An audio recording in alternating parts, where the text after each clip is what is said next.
श्री शिवाय नमस्तभ्यम। दोस्तों, आज है सोमवती अमावस्या व्रत, इसलिए आज हम आपको सोमवती अमावस्या व्रत कथा सुनाने जा रहे हैं।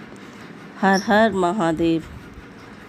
महाभारत के युद्ध के समाप्त हो जाने के पश्चात जब श्री भीष्म पितामह जी सरसैया पर पड़े हुए थे तो महाराज युधिष्ठिर ने उनसे पूछा, प्रभु, दुर्योधन की कुटिल नीति के कारण भीमसेन और अर्जुन के हाथों कुरुवंशियों और अन्य राजाओं के मारे जाने से हमारे कुल का नाश हो गया है और संसार में बाल वृद्धों को छोड़कर और कोई राजा नहीं रहा। इस भारतवर्ष में केवल हम 5 भाई बचे हैं, इसलिए यह क्षत्रिय राज्य हमें शोभा नहीं देता तथा संतान के मारे जाने के कारण अत्यंत दुखी और उदास रहता हूँ। और उत्तरा का गर्भ जो अश्वत्थामा के शस्त्र से नष्ट हुआ है, उस कारण मेरे दुख का पारावार नहीं रहा। पितामह, आप ही कहिए कि क्या करें और कहाँ जाएं जिससे हमें शीघ्र ही संतान की प्राप्ति हो। इस पर भीष्म पितामह ने कहा, हे राजन, जो सब व्रतों से उत्तम व्रत है उसे मैं कहता हूँ। इस व्रत के करने से चिरंजीवी संतान की प्राप्ति होती है। जब सोमवार युक्त अमावस्या हो तब मनुष्यों को पीपल के नीचे जाकर श्री जनार्दन की पूजा करनी चाहिए और 108 रत्न या धातु पात्र का फल लेकर उस वृक्ष की प्रदक्षिणा करनी चाहिए। हे राजन, इस सोमवती अमावस्या के व्रत से भगवान श्री कृष्ण अत्यंत प्रसन्न होते हैं। तुम्हारे इसी व्रत के करने से उत्तरा का गर्भ संजीव होगा, वह तीनों लोकों में विख्यात होगा। श्री भीष्म पितामह की बात सुनकर युधिष्ठिर बोले, प्रभु, आप इस व्रत की व्याख्या कीजिए और यह भी बताइए कि मृत्युलोक में इस व्रत को किस किसने किया और इसके करने से क्या फल मिला। श्री भीष्म पितामह कहने लगे, कांची नामक एक बहुत बड़ा नगर था। उस नगर के राजा का नाम रत्नसेन था। उसके राज्य में प्रजा सुखी थी। कांची नगर में एक देवस्वामी रहता था जिसकी एक अत्यंत सुंदर स्त्री थी। उसका नाम धनवती था। देवस्वामी के 7 पुत्र और एक रूपवती कन्या हुई जिसका नाम माता पिता ने गुणवती रखा। जब ब्राह्मण के लड़के बड़े हुए तो उन सब का विवाह हो गया, मगर गुणवती अपने पिता तुल्य पति पाने के विचार से कुंवारी रही। एक दिन एक ब्राह्मण ने देवस्वामी के मकान के दरवाजे पर आकर भीख के लिए याचना की। देवस्वामी की 7 बहुओं ने भारी भारी से आकर उसको भिक्षा दी। उन स्त्रियों को अभेद्य और सौभाग्य संपत्ति का आशीर्वाद दिया। इसके बाद धनवती ने गुणवती को भी भिक्षा देने के लिए उस विप्र के पास भेजा। उसने भी ब्राह्मण को प्रणाम कर भिक्षा दी। भिक्षा पाकर विप्र ने कहा, तुम धर्मवती हो। इस आशीर्वाद को पाकर गुणवती ने अपनी माता को बताया। वह यह सुनकर ब्राह्मण के पास आई और कहा, महाराज, आपने मेरी 7 बहुओं को उत्तम आशीर्वाद दिया, कृपया मुझे इसका कारण बताइए। ब्राह्मण ने कहा, देवी, तुम पृथ्वी में प्रख्यात चरित्र हो। तुम्हारी कन्या को यथायोग्य आशीर्वाद दिया है। गुणवती अपने विवाह के मध्य विधवा हो जाएगी, इसलिए जहाँ तक धर्मोचरण हो यह करे। धनवती ने कहा, महाराज, यदि इसका कोई उपाय हो तो कहिए।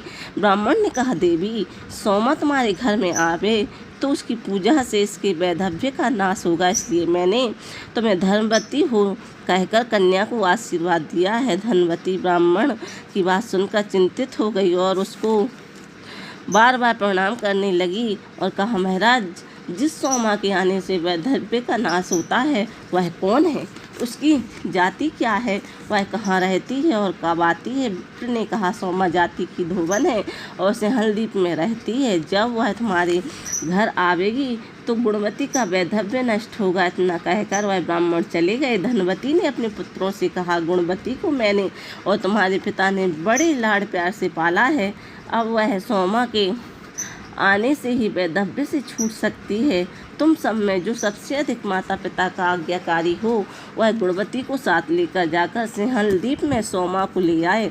धनवती की बात सुनकर उसके पुत्रों ने कहा, माँ, तुम जानती हो, अपनी पुत्री की प्यार में फंसकर हमें एक बड़ी कठिन यात्रा पर भेजना चाहती हो।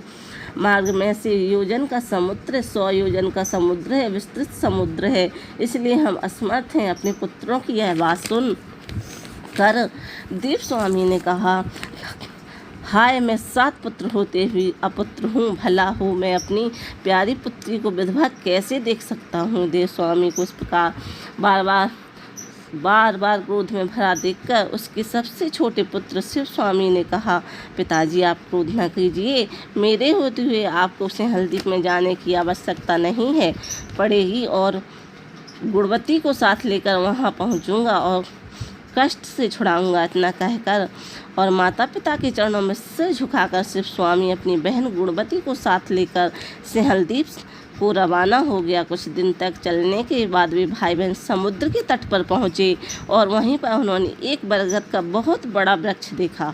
शिव स्वामी और गुणवती दोनों एक दिन के लिए उस पेड़ के नीचे ठहरे। उसकी खोड़र में एक गिद्ध अपने परिवार के साथ रहता था। गिद्ध ने अपने बच्चों को भोजन लाकर दिया तो उन्होंने ना खाया। इस पर गिद्ध ने अपने बच्चों से पूछा, बच्चों क्या बात है जो तुम भूखे होने के बावजूद भोजन नहीं कर रहे? मैं तो तुम्हारे खाने के लिए बड़ी अच्छी किस्म का भोजन लाया हूँ। यह सुनकर गिद्ध के बच्चों ने उत्तर दिया, पिताजी इस वट वृक्ष के नीचे 2 मनुष्य आकर ठहरे हैं, उन लोगों को भोजन करवाए बिना हम भला कैसे भोजन कर सकते हैं। अपने बच्चों की बात सुनकर गिद्ध ने शिव स्वामी वह गुणवती के पास जाकर कहा, भाई तुम लोगों का जो काम है वह बन जाएगा, अतः भोजन कर लो। गिद्ध की बात सुनकर उन दोनों भाई बहन ने भोजन किया। भोजन कर चुकने पर गिद्धराज ने उन दोनों को समुद्र के पार उतार दिया। समुद्र पार करने के बाद वे सिंहलदीप में सोमा के घर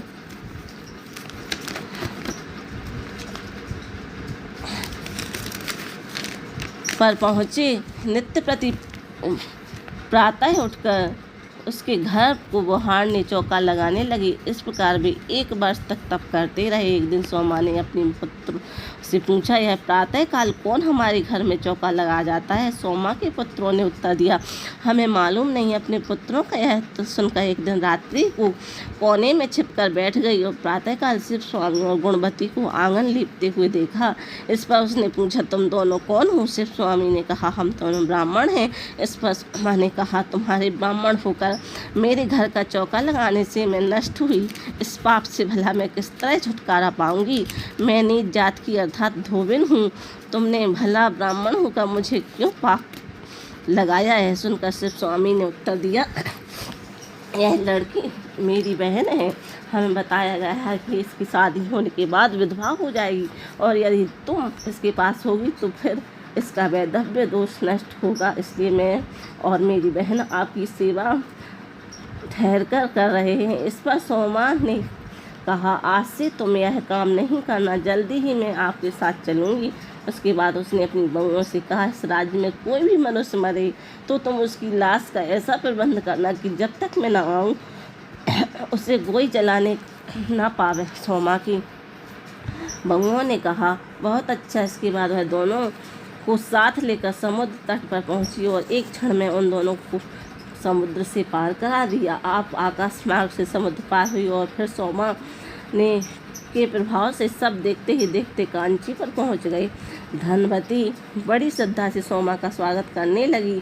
इसके बाद शिव स्वामी अपनी बहन के योग्य वर लाने को उज्जैन नगरी में गया और वहाँ देव शर्मा ब्राह्मण के पुत्र रुद्र शर्मा को ले आया। उसके बाद गुणवती का विवाह सोमा ने करवाया। शुभ लग्न व शुभ नक्षत्र में देव स्वामी ने रुद्र शर्मा को अपनी कन्या दान किया। देव स्वामी का मकान वेद मंत्रों की ध्वनि से गूंज उठा, लेकिन जब भावरें पड़ रही थी तो रुद्र शर्मा मर गया। उसको मरा हुआ देखकर उसके रिश्तेदार सबके सब उच्च स्वर से रोने लगे, लेकिन सोमा चुपचाप बैठ गई। उसने अपने व्रत का फल धनवती को दे दिया। मृत्यु विनाशन व्रत का फल देने से रुद्र शर्मा जी पड़ा और एकदम से उठकर बैठ गया जैसे सोते से उठा हो।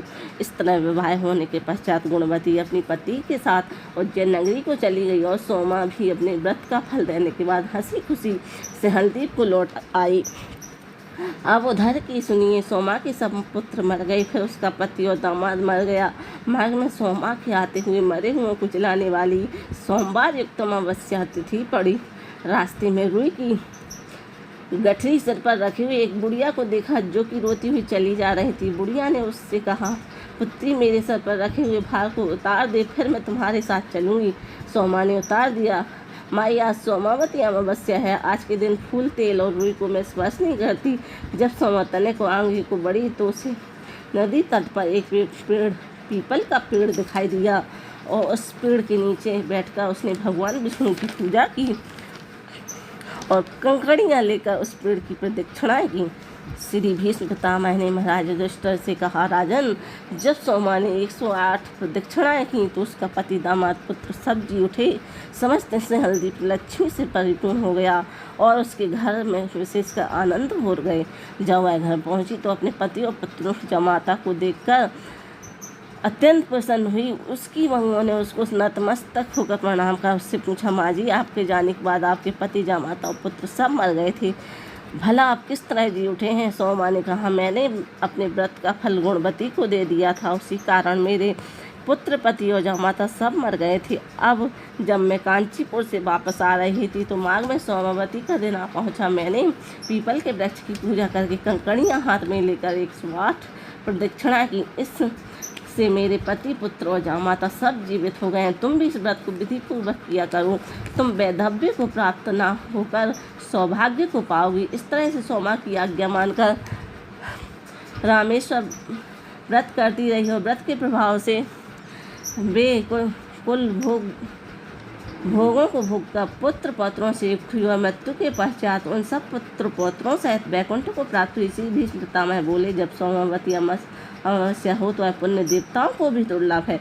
उस दिन प्रातः काल उठकर स्नान करके रेशमी वस्त्र पहनने चाहिए और पीपल के वृक्ष के निकट जाकर पीपल की जड़ में उस मंत्र सहित भगवान की विष्णु की पूजा करना चाहिए। मंत्र व्यक्त स्वरूप वास अन्न करने वाले यदि अंत में रहे तो आपको नमस्कार है। इस प्रकार पीले वस्त्र, अक्षत, फूल और फलों और खाने पीने की चीज़ों से भगवान विष्णु की पूजा का और इस मंत्र से पीपल वृक्ष की पूजा करनी चाहिए। मंत्र अग्नि और गोविंद के आश्रय स्थान अश्वत्थ वृक्ष हमारे संपूर्ण पापों को हरो।